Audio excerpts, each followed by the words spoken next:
Hi, thank you for watching the Cryptozoa channel. We're glad you're here. Today we have a special episode of Don't Get Hacked. Let's keep our crypto to ourselves. We have JC and Kory joining us today. Here we're going to talk about ways we don't want to lose our money, our hard-earned crypto money, because it's yours, right? So let's crack right in.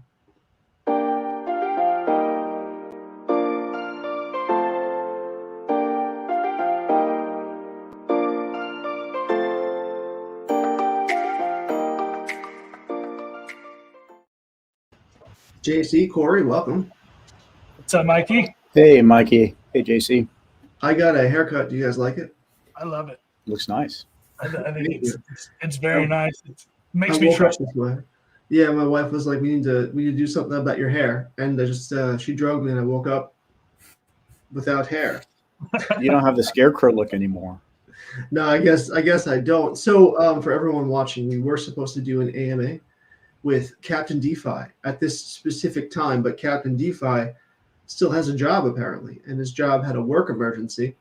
And someone should tell him what the deal is. But he had a work emergency, so he canceled on us, which obviously no problem. Everyone has stuff come up, but we're going to reschedule that another time. We're just going to miss him. We'll just make jokes about him periodically. The whole time. Yeah, as a juvenile way to kind of do this. But JC, you had this idea that we should get together anyway and talk about sort of wallet security and safety. And Kory, I know that you've recently had something happen to you in your wallets and to your cryptos. So we thought we'd do a very special episode on how to keep crypto safe. And so, opening up, I would like to, Kory, and I know this is kind of raw, I would love to ask your story about what happened. And if you could just share a little bit what's going on now. I might cry a little. No. Basically, TLDR, my primary drip wallet was compromised. And I have a couple theories. One of them is that this was my first wallet ever, and of course I was going through looking at different projects and that type of thing. And I got into a particular node project, which has since been rugged. This was several months ago. And I've always noticed that token sitting there in my wallet, never really thought anything of it. And I believe what happened was I just didn't revoke that permission from that wallet. Right. And I think they came in that way. My other theory is there's a token sitting in that wallet right now that I just happened to notice probably about 3 or 4 days ago, which you never interact with tokens. That's like rule number one. I actually tried to delete that token for some weird reason in my SafePal account on my mobile, and it didn't remove. And I was like, okay, well, I'll come back to it later. So I kind of sort of think if it wasn't the Ring contract, it might have been that token just kind of sitting there idle, monitoring, and it could have been that hit me as well. We'll talk about what to do and what not to do, but that was my thing: is don't interact with the tokens that you don't bring in yourself, basically. So. Right. So interestingly enough, so you think it was possibly either that token, or was it a limited contract access for something else? You don't think your keys were compromised? No. In fact, I'm confident it was not a key issue. I'm confident it wasn't a seed phrase issue at all, because I have, obviously, like a lot of us do, several wallets, especially for running like parent-child, that type of thing for drip. Nothing else has been affected. I've been keeping an eye on everything. I revoked everything across all my wallets since this happened. Disconnected everything again across all my wallets since this happened. If we have to reconnect to obviously legitimate projects like Drip or like Elephant or whatever, it's just a little bit of gas to do so. I'm certainly more than willing to pay that, every time if I have to, especially if I'm doing like, let's say, weekly transactions and not daily, whatever. But from now on, I'm basically going to keep everything disconnected and probably revoked and that type of thing. So. Well, that makes sense. So then, at this point, are you using completely a different wallet? But obviously, you can't with Drip because Drip is tied to your stake. Right. I mean, I have a game plan, Mikey, on how I'm going to handle this particular wallet, because you're correct. It's my primary drip wallet. I'm not going to interact with it for probably several weeks, and I'm just going to keep an eye on transactions, obviously that I'm not going to make, of course, and just see what happens there. I got it down to like just a few cents of BNB in there. So if they want to keep hitting it, they're not going to get anything. There's nothing left at this point. Right. Obviously, that's going to hurt a little bit because I won't be able to hydrate. Of course, I won't be able to claim. My strategy is going to be changed up a little bit. But you know what? I'm willing to withhold like several weeks of safety if it'll protect me down the road. The loss down the road could be so much more if I just stayed on course as normal. But I did set up a brand new wallet that is dedicated.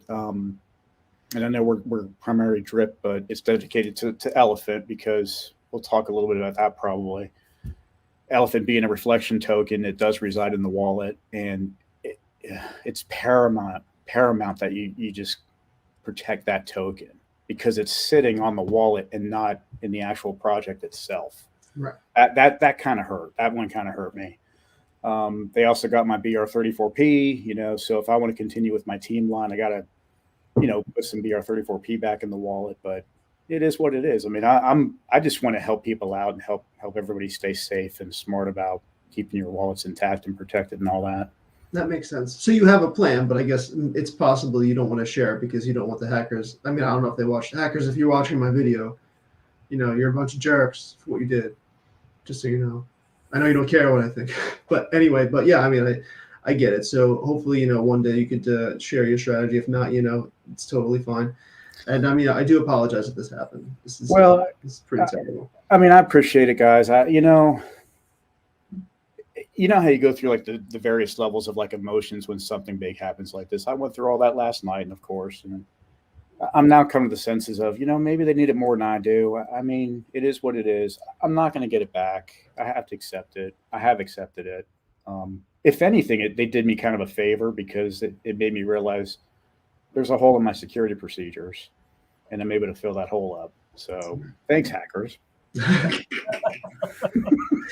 Here I am yelling at them, and you're giving me a thank you. Oh my goodness. So, all right. I mean, so here we're going to talk about it, and obviously, you know what? I have Kory's other wallet address in the description below. If you feel like you want to donate to Kory's recovery efforts, you could send him some crypto. I have that in the right in the description below. And if not, it's totally fine. But it's still definitely up to you. Anything is helpful. But we also didn't put his buddy address, because I guess at this point it's tough. It doesn't make any sense to join his team because it doesn't have any Bureau token. And if we did that, the hacker would find the video probably better anyway. So we just kind of left it out of this. So that's why we don't have this drip in here, if anyone is curious. But we do have his other wallet address if you wanted to donate some tokens to his recovery efforts, anyway. So you could avail yourselves of that if you would like to give. But so the rest of the video, we're going to talk about what to do and what not to do as far as getting hacked. And, I just had this very simple one. I don't know what you guys think about that. So watch out for having MetaMask on your phone. And this is just a very simple one. People in the chat mentioned, was there a MetaMask app? How do I use the MetaMask app? And my reaction always is, if you put MetaMask on your phone, make sure it's pretty well password protected and don't leave it anywhere.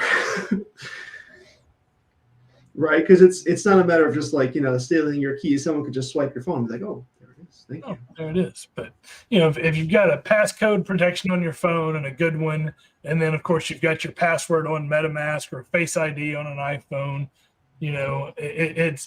it's kind of one of those situations where the more places you're using your key, the more places you're exposed, right? Mm-hmm. And so I absolutely use MetaMask on my phone because I'm lazy as much as anything else. But, like Kory, I'm very careful with keys, and I understand, I fully understand the ramifications of putting your key in somewhere. I'm not likely to fall for anything that involves a key. But just like what we think happened with Kory with a runaway contract or a bad acting contract, that can happen to anybody. Kory is a security safety engineer, right? This is what Kory does in real life, is IT security. That probably puts it a little bit too mildly, but it can happen to anybody. And that's why his story was such a wake-up call last night to the whole group. Even in my private Telegram group for my team, it's been buzzing because of Kory's story. I saw it in Fleming's team group as well. Everybody's buzzing with Kory's story, because if it happens to Kory, it really can happen to anybody, just like if Mikey randomly drops off camera on us. So now we're going to do this about Mikey. Sorry, I wanted to put my light on, guys. I didn't want to shock anyone with my my bright skin here. But I think it also kind of goes hand in hand. The same thing with, I think that we should all be kind of paranoid about our computers, even that we have our keys on, especially if you don't have a ledger. I see that I see a lot of people being paranoid in the chat, saying that if you expose your key, chances are someone may have already seen it, or if there's a keylogger on your computer or whatever it is, chances are someone already has it. So, guys, if you don't have virus protection, think about it seriously. Make sure it's on a trusted computer. And if you do it on a computer that you do other stuff on, I don't know, try and not to download a whole bunch of stuff on the same computer that you do it on it. It's that you just need to be that paranoid with it, because once it's gone, it's gone. Right? I mean, I've been talking with some guys that have $1 million plus in their drip deposit dollar values. Right. And you do not want to get anywhere near that level and have any questions at all on security. And that's a big part of it for me. And somebody sent me a DM a minute ago, and so we'll go ahead and hit on it right now. I don't think you have anything specific. Oh, you do at the end. Never mind. We'll talk about it. You can pop it in now. Go ahead. Well, for me, one of my major strategies is I have a Ledger Nano that I use. And, major strategy of mine is, there it is right there. It's really a great hardware wallet. But one of the things that I do is, when I get tokens and I'm ready to store them for the long term, I do not store them in any of my DeFi wallets at all. DeFi wallets should be used for DeFi alone. As soon as you want something to be more stable long-term, you pull it out of that DeFi wallet and put it on one of these. And these are a lot harder to access and touch, so you're less likely to go ape into something with your money you're trying to save. Added bonus. But also, I don't connect my Ledger wallet to any DeFi sites either. My Ledger wallet is only my Ledger wallet for offline storage. I do not need to have my drip protected by my Ledger wallet. I need to have the earnings from my drip protected by my Ledger wallet, along with other projects. That's my personal feelings. That makes a lot of sense. Yeah. And so Ledger works with drip, in other words. It does. Well, you can set up your Ledger to work through MetaMask and make it where you have to use your Ledger to approve every transaction, things like that. You can absolutely do that. But you don't do it that way, because you like to just offload. Right. Mine is much more cold storage than it is anything else. It will never, my Ledger wallet will never interact with a contract. That makes a lot of sense. Kind of another extra layer of security there. So when you claim, JC, you take that and do you sell it and put it on the Ledger, or do you just claim it directly into that? So you could do that. I swap to something else and then send to the Ledger. Right. If I were to send drip directly to the Ledger because it's not my drip specific wallet, then I would lose. You'd incur some tax. Yeah, you have a 10% for that transfer. Then if you wanted to swap it, there's another 10%. And so no, never move drip itself out of your wallet unless you've been hacked and it's the only option you've got to claim and send it immediately. But I usually swap it to multiple tokens and store, Bitcoin, Ethereum, Phantom, BNB, and store those tokens on my Ledger wallet. So there are other games in town here. There's was it Trezor or whatever? Ledger or whatever. So why did you guys choose a Ledger? I mean, I just happened to choose a Ledger because it seems to be more widely known, and the support has been there. I think regardless of whatever hardware wallet one goes with, just get something. I even use, like I said, what's that, JC? Get something and use it appropriately. Yeah, absolutely. I mean, I use SafePal, the SafePal app on my phone, but they also have a hardware wallet component that you can attach to it as well. I don't have that one. I'm probably going to look into it eventually, but just get something out there to protect yourself. Don't straight MetaMask, don't straight Trust Wallet, don't straight SafePal for me, if you will. I like JC's idea about, the cold storage component aspect, and just whatever you do when you're selling out, claiming out, whatever, get it out of your wallet as quickly as possible, Right. and just do what you got to do with it. If you're going to fiat, make that happen as quickly as possible, that type of thing. Don't keep your eggs in one basket. I mean, it's literally that. I have a series of wallets set up for various things. I'm getting ready to set up about 4 more, because I'm going to set up one wallet dedicated to tax holding, right? Mm-hmm. So that I'm sending a portion to that wallet, but it's going to be a completely separate wallet, invested in the elephant trunk, because you got to do something with that money. But it's going to be a separate standalone wallet for that specific purpose alone, and that's the only contract it'll interact with as well. So then here's a quick random question. Someone asked me, should I buy my ledger from Amazon, or would it come compromised? You've got the possibility of that always, right? And so it is worth.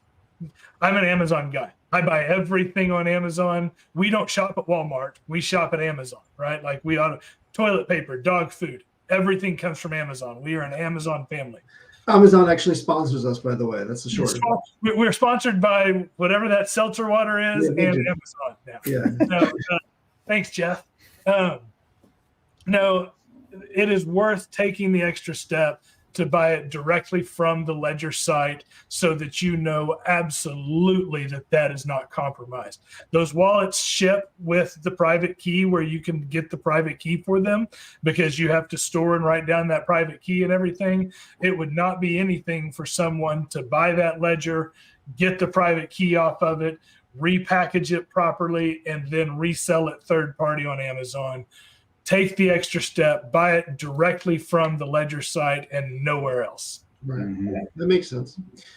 So moving on, if you get a random message, chances are it's a scam. And I want to review with you guys some of the random messages I get. So this is one of them, random message on the Telegram. And people if you don't use Telegram, it's fine, or Telegram or Discord, it's all the same. It's fine. You probably don't get random messages. I don't think you'll get random phone calls yet asking you for your secret phrases, something like that. But if that's possible, so I get a message like this whenever someone just says hello and they're just trying to greet me. We've passed the AIM days, the AOL instant messaging days, and people are finding your profile and they want to do a chit chat. So chances are you get a hello and they don't want to talk to you. It's a scam. Like this. Listen to this. Greetings. I'm sorry for invading your privacy. Immediately as soon as someone says something like that, I just feel like, all right, no one actually talks like that. You don't go to the bank and you don't see someone, you don't start talking to someone and be like, oh, I'm sorry for invading your privacy. It's good to see you. It doesn't make any sense, and this person even says, I just got in touch with you through the official MetaHero group. What's MetaHero? I don't know what this is. So, I like to respond. I guess you pronounce it LA, because, it's apparently, according to the Urban Dictionary, this is the word that scammers use when they greet each other to let people know that they're a scammer. So these are usually my chats. Same thing with this person. I had a very, very small conversation. I'm sorry for invading your privacy. Hello, are you busy? LA, leave me alone. But sometimes I do try to get them in drip. Luis, please invest in drip. Okay. Yeah, but it didn't necessarily work. But this lady messaged me, and I'm looking at this picture, and I'm like, this is a model, and so I'm like, where do you guys get these photos?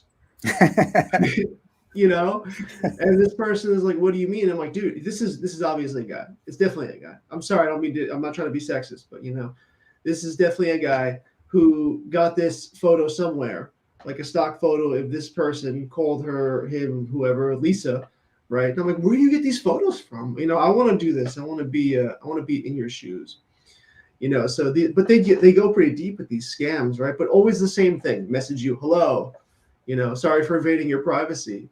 It's so canned. So this guy I actually had a conversation with because Janie, but probably a guy, and the person said hello, and I'm like, hi, I'm happy to greet this scammer this time. How are you doing? I'm doing well. I'm trading right now. Do you trade? Because I love to talk about, get them at their own game, because I always like to talk about trading. The person's like, oh no, it's too risky for me. Because here's the setup, right?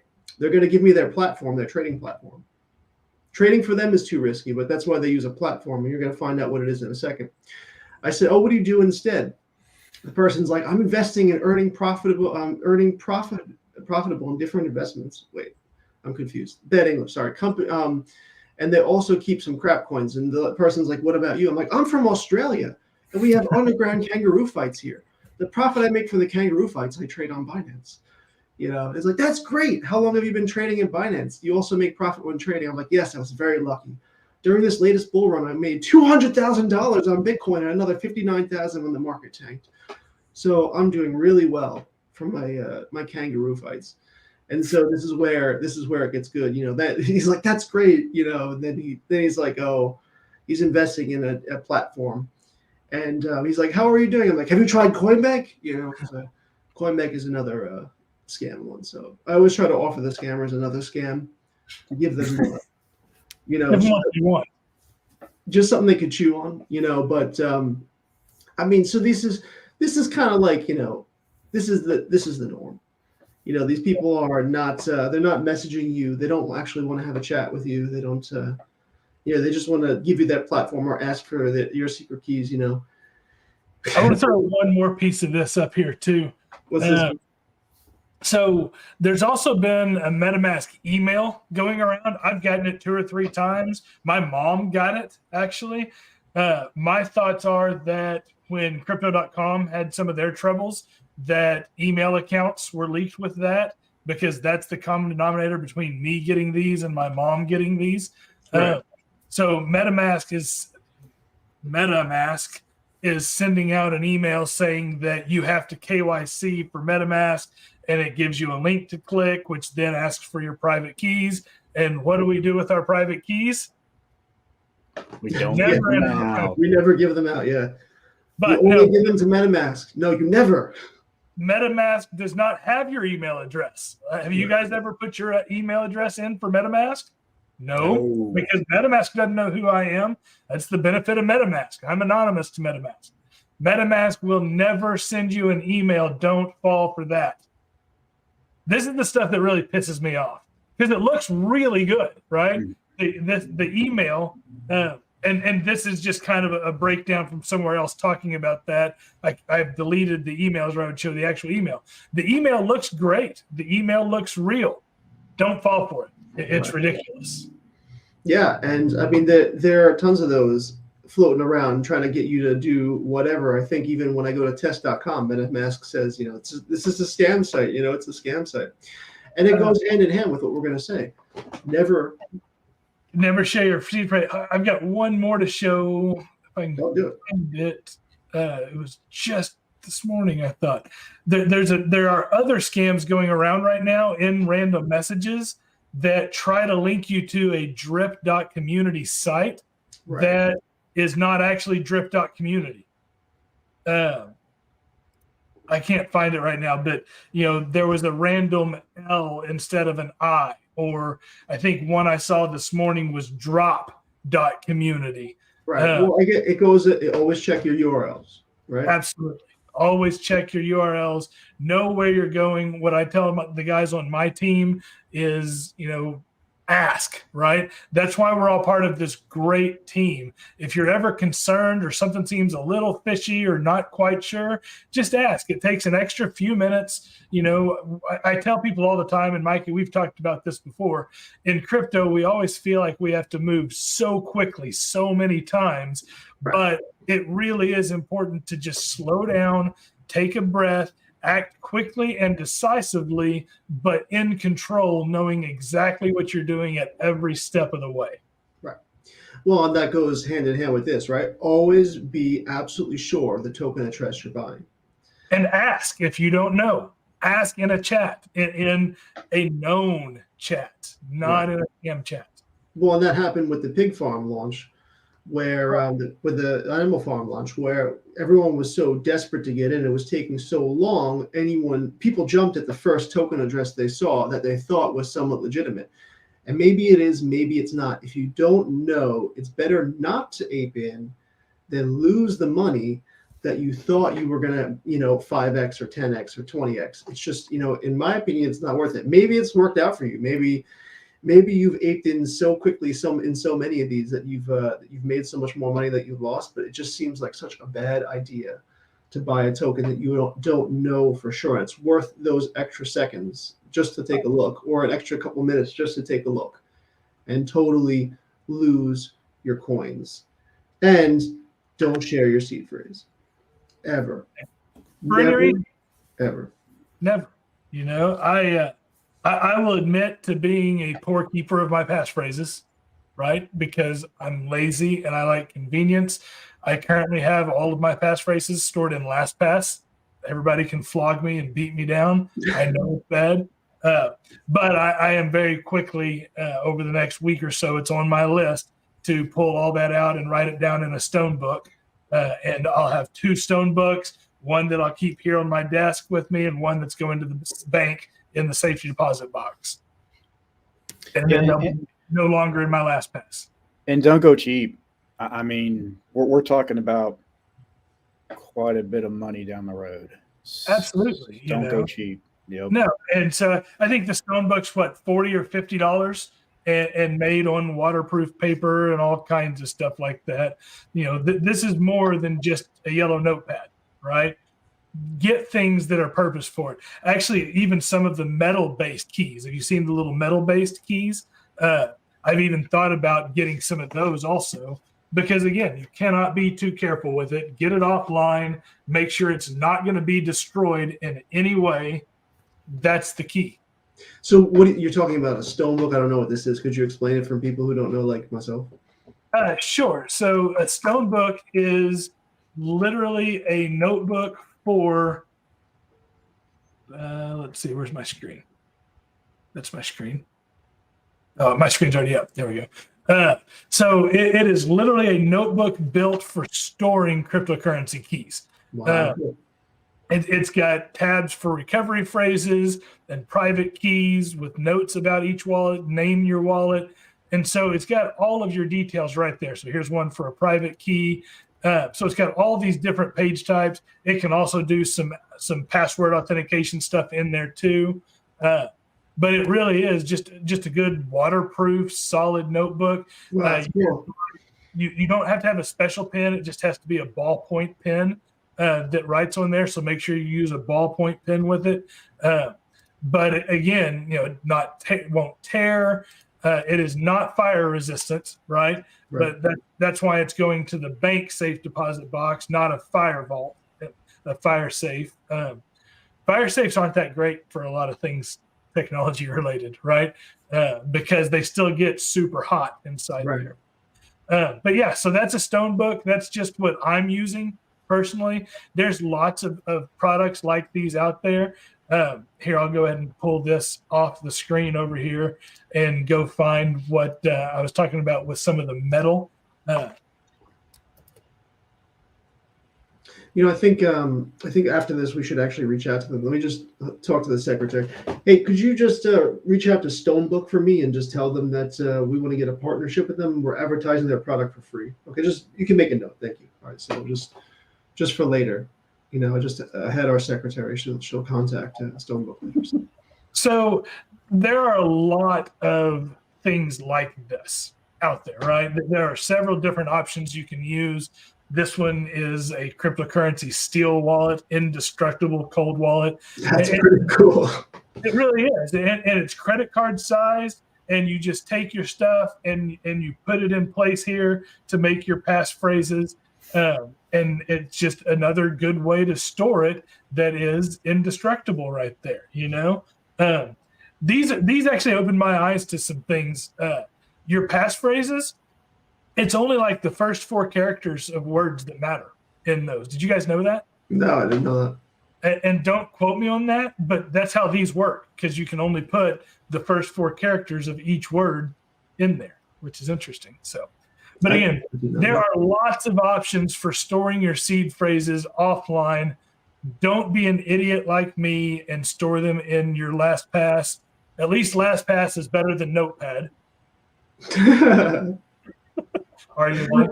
I think you guys have opened my eyes to different ways of doing things. I'm actually not literate, so I can't actually write. So I'll have to give it to my wife. She's been after me. I have a note above my desk. I wish I could turn my camera around. It says, "Could you please write down all of your passwords so I'm not screwed when you die? Thank you. I love you." So LastPass for those. I do love LastPass. We should be sponsored by LastPass too, as many times as could you tell your secretary that one? Because mine is just Janet. totally unresponsive here. Actually, this is a window out here, so there's nobody there. You know, I don't know if you knew. It was a joke. I don't actually really have a secretary. I don't know if you guys took me seriously. I know. Mine really is 2 rooms over. Like, she could hear me yelling if she was in there working right now. If I did that to my wife, she'd be like, "Do it yourself." My aunt is my secretary, actually. That's good. So here's a good one. Don't fall for dusted coin, guys. So let's take a look at my pithy little wallet here. It says I have $3,500 in my wallet, so don't. I'm a bit of a whale. I know I'm a big deal, guys, but it's all my Bereap token. It's really not anything serious. You can see my rolls and my selling seeds and everything. But what is this? I mean, Libero. All right, here's a weird one. Libero is an exception, right? And so let me just explain. A dusted coin is when coins show up in your wallet, and you did not, unsolicited, you did not ask for that coin to be in your wallet. Why would a coin be in your wallet if you don't ask? Well, it's not because they want to give you a coin. It's because they want to scam you. It's not for free. Nothing's for free in crypto. It doesn't work that way. Someone is dusting, as they call it, this token in your wallet.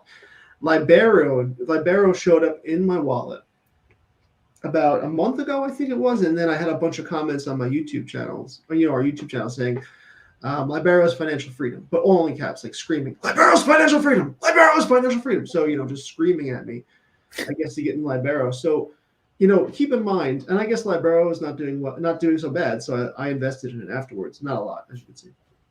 But, I don't know how that worked out, but that seemed very scammy to me. But the rest of these coins, you take a look at them, like, what do you call it? Abec.net. Or AB Get Rich, okay, or bestair.io, bnbw.io, Dragon Balls, what the heck? Elephant Money is legit, but kk8.io. I did not pay for Rocket Boys, Shiba Inu Div. I didn't pay for these coins. Swap 8, these are not real coins. Like the Zeep one is actually a real scam. So they want you to look online, go to these sites. They want you to approve their contracts. They want to get you. And I mean, chances are these, it's crafty where you can go to the site. They might even ask for your secret phrases. They might ask for your private keys, and they may try to convince you to do it, or whatever it is. And so don't fall for dusted coins in your wallet. They're not there to help you, and, one time I did get a dusted coin in my wallet, and it was a honeypot. Other people were buying into it, and the price went up so high, and I tried to sell it. I'm like, if I could only sell it, I'd be a millionaire right now. But I wasn't able to sell it. It was a honeypot. So along with that, and one step further on that, and goes back to be absolutely sure about the token address you're buying, right? We had somebody just a month or so ago in the Cryptozoa team that got $13,000 worth of BUSD dusted to them, right? And it's like, and I know you all love how I say busty, but had $13,000 just dropped in their wallet as a busty token, and like, oh heck yeah! And so he goes to that contract and finds a website for that contract, and it's like, here, swap your busty for BNB right here, right? And in his specific case, it was trying to steal Bereap specifically. Do you guys remember that? And so when he approved BUSD on that site, to be sold and swapped to BNB, he was actually, because he wasn't reading his messages properly, it was approving BREAP, and they cleared his BREAP out right then. Somebody's not going to dust you $13,000 worth of a valuable token. That doesn't happen. Pay attention to what you're doing. And he could see there were 2 different bustees in his wallet, right? That's a telltale sign right there. Don't get screwed. Although I think there was a legitimate time where, I forget, some protocol accidentally sent to a bunch of wallet addresses, who were staked on the token or something. They sent a whole bunch of a token. And then it went on Twitter and said, hey, we accidentally sent you guys real money. Could you please be kind and send it back to us? And a lot of people did. What?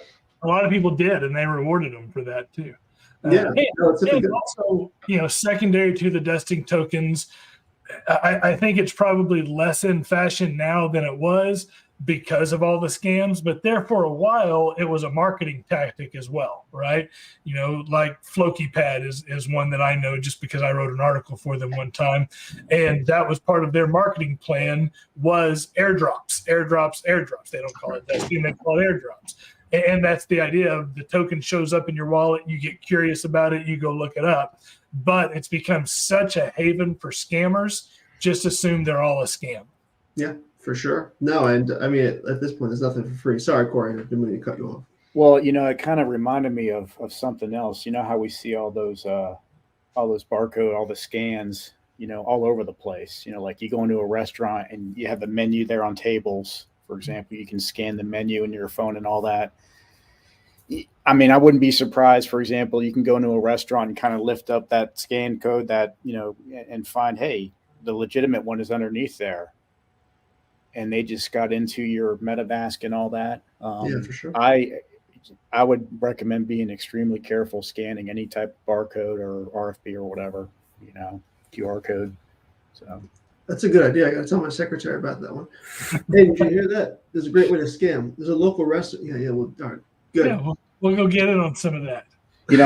I recall people, this is probably a while ago. I haven't seen this lately, but in the groups, there were people talking about coming out with their own QR codes, for like drip buddies and that type of thing. I personally didn't do that and I haven't seen it lately. That's probably something I wouldn't recommend just for that type of thing. Right. Yeah. Because you don't know what's legitimate and what's not anymore.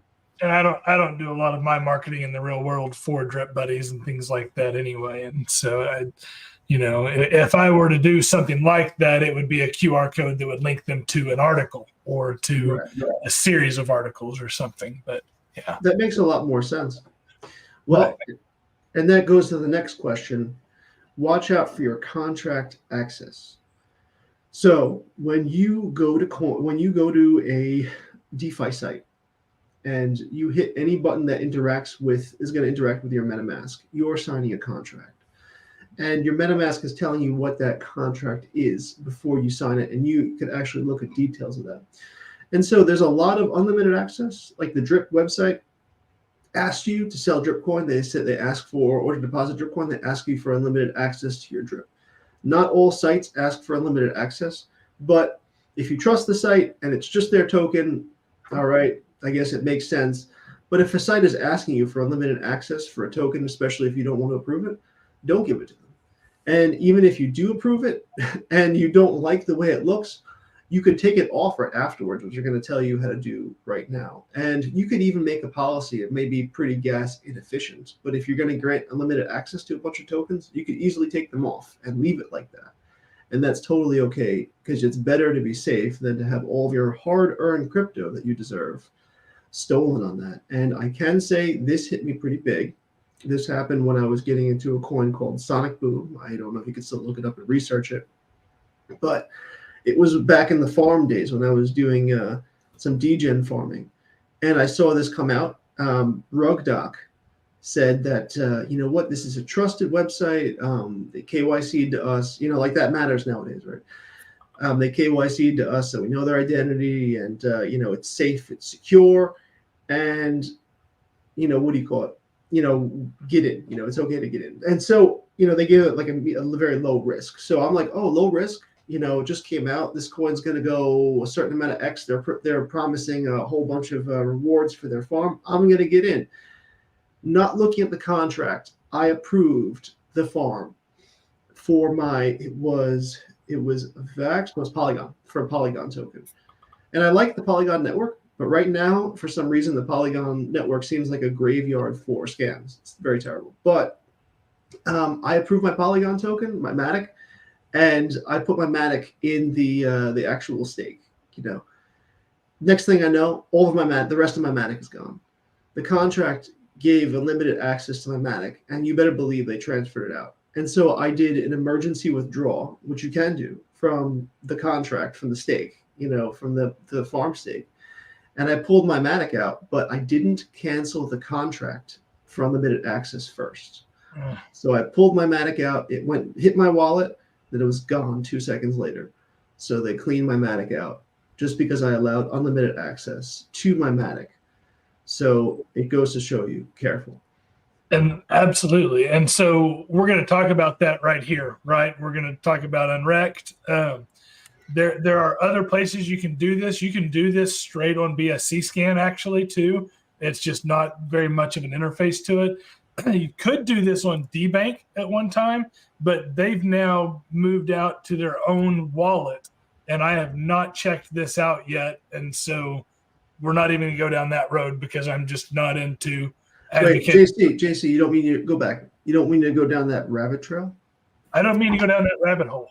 Thank you, Mikey. Very nice, Mikey. Good catch. So listen, this is one of my wallets that, kind of like Kory said earlier, spread your stuff out, right? And so this wallet has become a drip wallet now, but in the beginning, I had my main wallet was just my drip wallet and a few other very primary projects. This was my exploratory wallet that we're in right now, right? So we can look here and see that I've still got Jade approved, which fine, whatever. Jade's still trying to plug along a little. Pirate is approved through PancakeSwap. I'm okay with that. This Fins LP, I'm leaving this in here just so I remember what it is and where it is, because this is the only way I remember that. But then I get down in here to some of my others, USDT, BUSD, USDT, unknown contracts, right? So I can take and look at these contracts on BSC scan and get an idea. This does not look like something that I really want associated with my wallet right here. No clue what this was to begin with, but I have no business. I lost my stuff there. There we go. And I think that said infinity or unlimited access because it had that sideways. And most of these are infinity or unlimited access. What wallet am I connected to? B7. Yeah, that's the right wallet. So you can see on the right there that that one USDT says that one's 100, 109, 116. But here's infinity for Pirate, so it shows you how much. So you can go through and look at these contracts and see what these are. But for me, I don't need anything having access to these tokens. You know what I mean? There is nothing that I use. And so I'm going to hit revoke. I'm going to do it right here. It's going to cost me 7 cents to do this. Great. Take it. And then here's this Busty. It was probably used on Busty Pirates. Not Thank you. That was one of my family's favorite projects of all was Busty Pirates. And so here I'm just going to sit here and revoke all of these, right? I have no reason to have Doge here. This was for a Doge miner a long time ago. This one was for an ADA miner a long time ago. No reason to give these guys access to anything in my wallet. And so now we've revoked approval for all of these right here. Like I said, I'm going to go ahead and leave the Fins and Pirates and Jade. But this USDT, that can go away. Look, unlimited access to my USDT right there. And so here's the thing about this. This is important and easy to do to revoke these, even with drip, right? I could revoke drip, and then next time I need to use it, I'm just going to approve it again. It's not a big deal to do that. It doesn't stop anything from happening behind the scenes in the contract. All this stops is that contract working with your wallet without your knowledge or consent. It just means you have to consent for that contract to work with your wallet again. So you revoke anything you want to revoke in here, and it is not going to affect you negatively. Do you guys agree with that? Yes. I do. I mean, because you could always go back and you could, if it's something that you did by mistake, you can go to the site again and have to approve it again and just pay another 7 cents and, no harm, no foul. Right, or 20 or whatever it ends up being there. This one's not wanting to connect for some reason or another. I was going to swap to another wallet here. This wallet is another trash wallet that, here we go, Squid, Floki, Marbles. Anybody recognize those? Absolute rugs and scams, right? Zeus. I'm not going to go as far as to call Zeus a rug, but there's no reason to leave access to Zeus because it's been completely abandoned. And so here you go. I'm going to go and abandon everything I've got here from that. Nemesis DAO. I don't need access. Nemesis DAO does not need approval from me anymore because I'm not going to be doing any transaction with Nemesis DAO from here and putting anything in there. So there is no reason to let these sit out here on any of your wallets with any access whatsoever to any tokens. Yes. And I feel like when in doubt, you could just get rid of it. When in doubt, get rid of it. It's not going to be harmful in any way because if you ever need it, it's just going to ask for your approval again. And so these are wallets that I've not done this with. On my main wallets, I do this every couple of weeks. Just because it's that important to make sure that Squid Game token does not have access to anything in your wallet. So that's unrekt in a nutshell. And I've said too many times on YouTube, I'm not a details guy. If you're a details guy, absolutely go study and look up these contracts and learn what they are.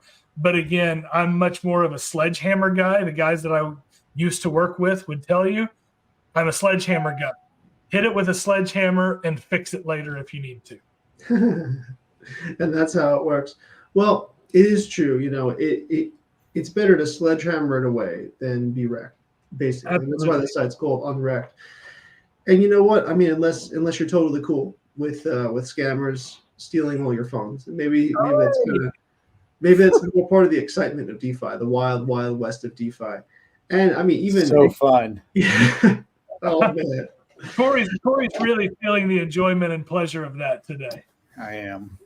Oh, Kory. I mean, I just feel like that's definitely happened. What do you call it? For me too? Like I love Zapper.fi, and I was in their Zapper.fi chat. Someone DM'd me who wasn't an admin. Or no, he asked me to DM him. I said, "Oh, DM me. I would never DM you first." Totally not a scam, and sent me another site that wasn't Zapper.fi. And I'm like, what is this site for? He's like, this will fix your issue. I promise. And the first thing it asked me to do, I clicked on connect my wallet, and it said, copy and paste your secret phrase here.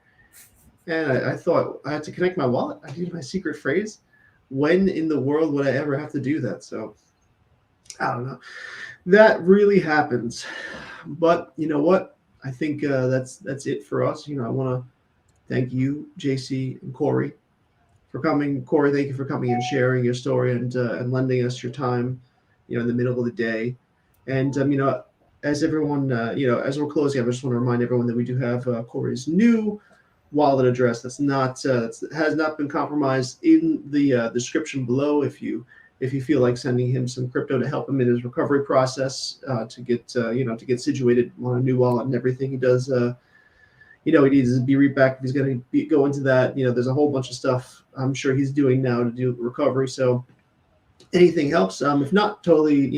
Thank you for joining us. We hope that you stay safe in the wild west of crypto. We like it here. If we do it right, make a lot of money. And so we hope to also join you on Drip. We have some details on that. You can be part of the Cryptozoa team. And as well, thank you for coming. And I hope, JC, you have that outro. Everyone have a fantastic day. Hello again, and thank you for watching. If you like this video, please hit that like button, subscribe, leave a comment. As always, this is not financial advice. Please do your own research. If you're not yet invested in Drip, we'd love to have you at Team Cryptozoa. please see the description below on how to invest. If you're already invested in Drip and you're not part of Team Cryptozoa, we'd love to have you anyways. It's only 1.12 Drip invested to join. Either way, we hope you enjoy our free videos. And thank you for watching. This is Mikey with Team Cryptozoa, the best and fastest growing Drip team. Thank you and have a fantastic day.